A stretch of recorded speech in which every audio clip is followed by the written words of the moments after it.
Yeah, man. Another thing I wanted to bring up is when I was researching information about you, I kept seeing a bunch of interviews popping up, and I seen most recently you were on Crime Watch Daily, and then I listened to your interview on the Jay Thomas Show on Sirius Radio. But I think the one that sticks out the most and is actually crazy that you were there was the Anderson Cooper Show. And what I mainly want to ask is, he seemed kind of like a dickhead towards you on air. What was it like when the cameras weren't on? Like, was he just a complete asshole to you, or was that all staged? Gosh, that was my first, real, serious on-camera interview. So it aired in February of 2012, and I'll be honest, I was a little bit nervous, but I expected that kind of attitude when Anderson came on. He came, off camera, he came up on the stage, shook all of our hands. But yeah, during the exchange, he was definitely on the side of the victims and played put on his good guy badge and was kind of bashing what we did. And the thing that bothered me most is he said people who collected Nazi memorabilia had to answer, for collecting that. And I wanted to scream, they have to answer to who? You? Because you don't like Nazi memorabilia? People can collect whatever they want. And after the show, we went back to the green room and we waited. Of course, he went and saw the victims and Andy Kahn, first, and then he came over to see, us terrible murderabilia dealers. And we exchanged a few words. My brother, he's a huge fan of Anderson 360, and we talked about a few things. He, signed autographs for us, thanked us all for coming. I think it was more so, for show.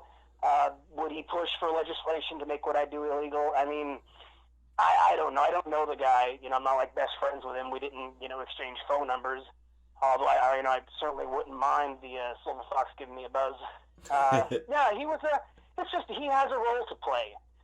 Just like I have a role to play, and Andy Kahn has a role to play. The difference I think between me and a lot of the people that take a stand against this, they're kind of going, they're because it's the popular answer, they kind of go with it. But when you get down to the meat and potatoes of what it means to tell me I can't sell something, it's really infringing on rights. So I think they do it more so for ratings to appear that they oppose something that's, negative. Andy's kind of in a different class, but certainly Anderson, I think he and I could have a beer and we'd be just fine.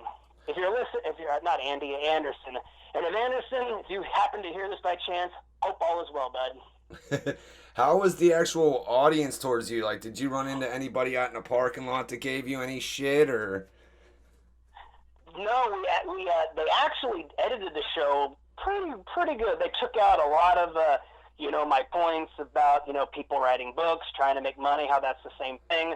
One of the victims on stage during the Anderson Cooper taping, she had written a book, and I didn't ask her, but I certainly mentioned that it's the same, writing books. And I wish I could have asked her, did you give any of the money from the proceeds of your book to the victims? But back to the question, there was one guy in particular, and he, raised his hand to take a question from Anderson, and he said, if you guys lived here in New York, city, we'd have taken you out back a long time ago and shot you. And Damn. everybody applauded. And a buddy of mine, Joe Hiles, leaned over to me. He was sitting to my left, and he said, "What did that guy just say?" And I leaned back and I said, "He said if we lived here in New York, they would have killed us a long time ago." And everybody was clapping. Of course, they took that part out, but when I heard the intense applause, I was kind of like, "Why are you clapping?" That somebody would suggest murdering us for collecting crime-related items. It seems, here you are saying it's wrong, we shouldn't do it, but then people are applauding the prospect of physical violence.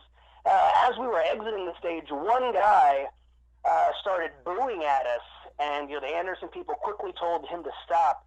But I just remember turning around, smiling at him, and blowing him a kiss, and I said, "Have a nice day." And the audience was definitely not on our side. And if anybody was, they weren't very vocal about it. Wow, dude, that's crazy. All right, man, I need to ask, what is considered the most coveted piece of murderabilia?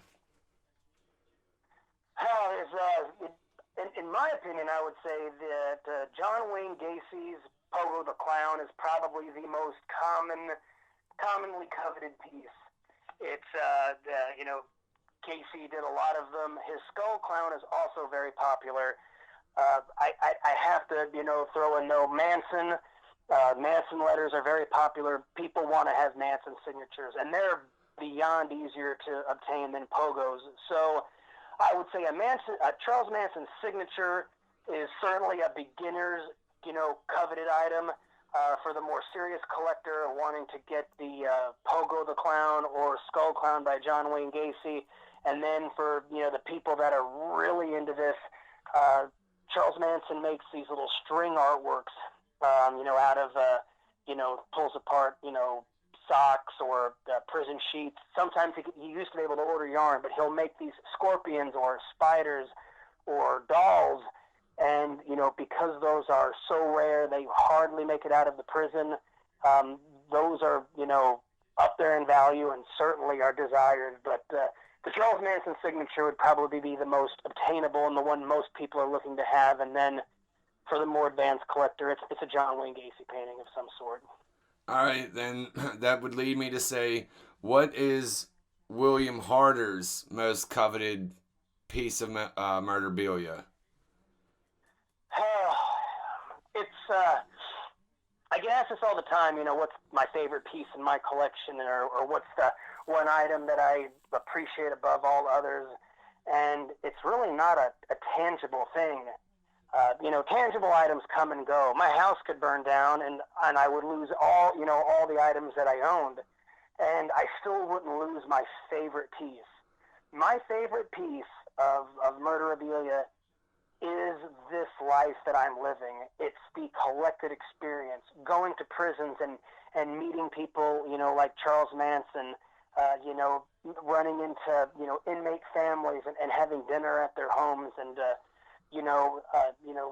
standing, with inmates at their execution to show support and just the whole experience. Even, things as simple as doing this interview with you, it's that collected experience, that life experience.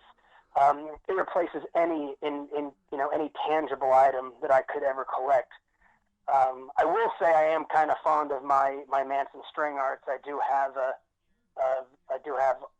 one of each: the doll, the scorpion, and the spider.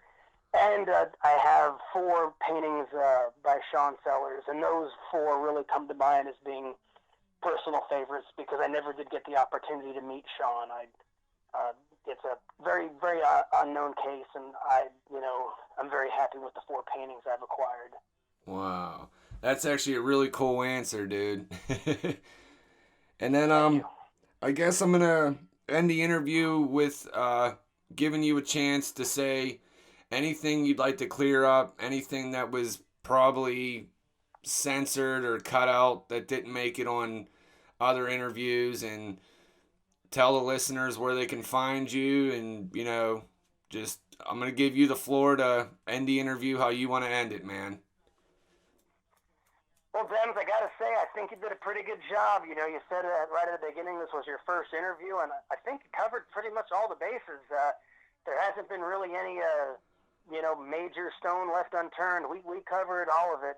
I would just like to reiterate to everybody listening, the Murder Auction website will be down, certainly, well into the month of April. We're hoping we'll be back up by the end. If any of this interested you, we do have a Facebook page. You can give it a like. And, of course, I'm on Facebook. And as I was saying, though, if this sparked an interest in you and you feel this desire to collect the unexpected, get on it, because I'm telling you, this is a hobby unlike any others. Thanks for having me again, bud. Cheers. Dude, I really appreciate it, man.